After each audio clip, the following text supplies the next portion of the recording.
Why are millennials leaving the church, you may ask? Well, another reason why millennials are leaving the church is because of the subject of sexism.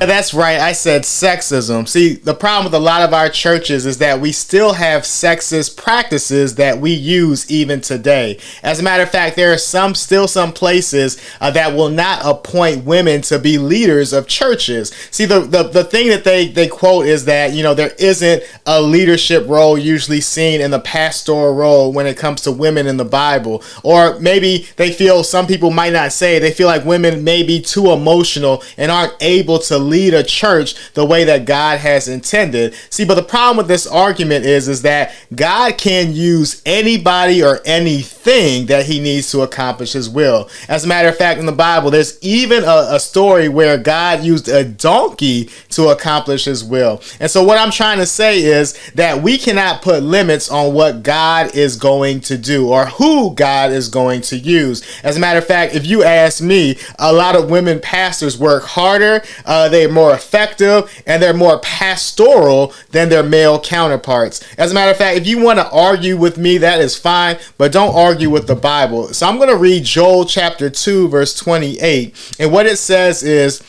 "And it shall come to pass afterward that I," this is God, "will pour out my spirit on all flesh." But listen to this: "Your sons and your daughters shall prophesy, your old men shall dream dreams, and your young men shall see visions." As a matter of fact, if we look back into the Bible, from the Old Testament to the New Testament, we will see that oftentimes women were actually used in places of leadership.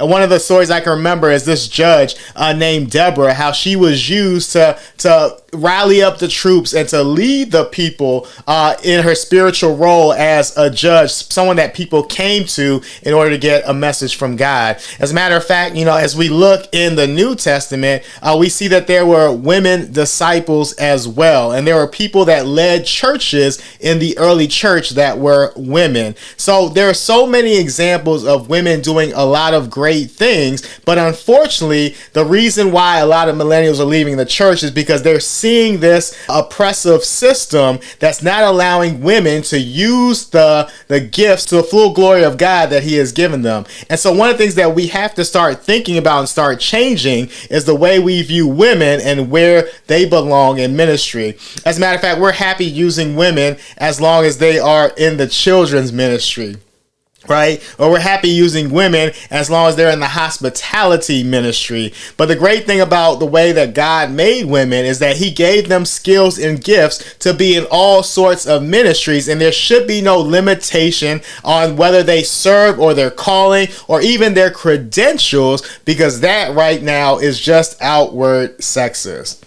Yeah, I said it, that's sexist. And so what I'm trying to say in this video is that millennials are seeing these sexist behaviors. They're seeing these sexist interactions. They're seeing how women are put on a certain level and not allowed to elevate in their walk with God and their ministry inside some of our church structures. And the only way that that will change, where millennials will come back, where millennials will most likely even give the church a chance, is if we get rid of our sexist ways. And so what I'm telling the churches right now, my call to action for you is to go back and look at your theology. Go back and really pray about this thing, because I know it's a touchy subject for some of our churches. But when you think about it, if God said the rocks will cry out, if God says that or in the Bible where he used a donkey, if God can use anybody or anything to accomplish his will, why do we think that he's only going to use men to lead?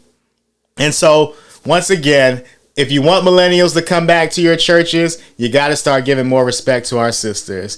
This is WaleAde with another edition of Religion and Politics. And I'm just thankful that you came for us today in this discussion. Look out soon for our live discussions, because we want to talk about some of these issues. We don't just want to put the issues out there, but we want to come with solutions. So if you like this video or you liked any of my previous videos, just go ahead and like, subscribe, and share for this content. And go ahead and hit that notification bell as well if you want to hear more content like this, where we talk about the tough issues and we hit them head on.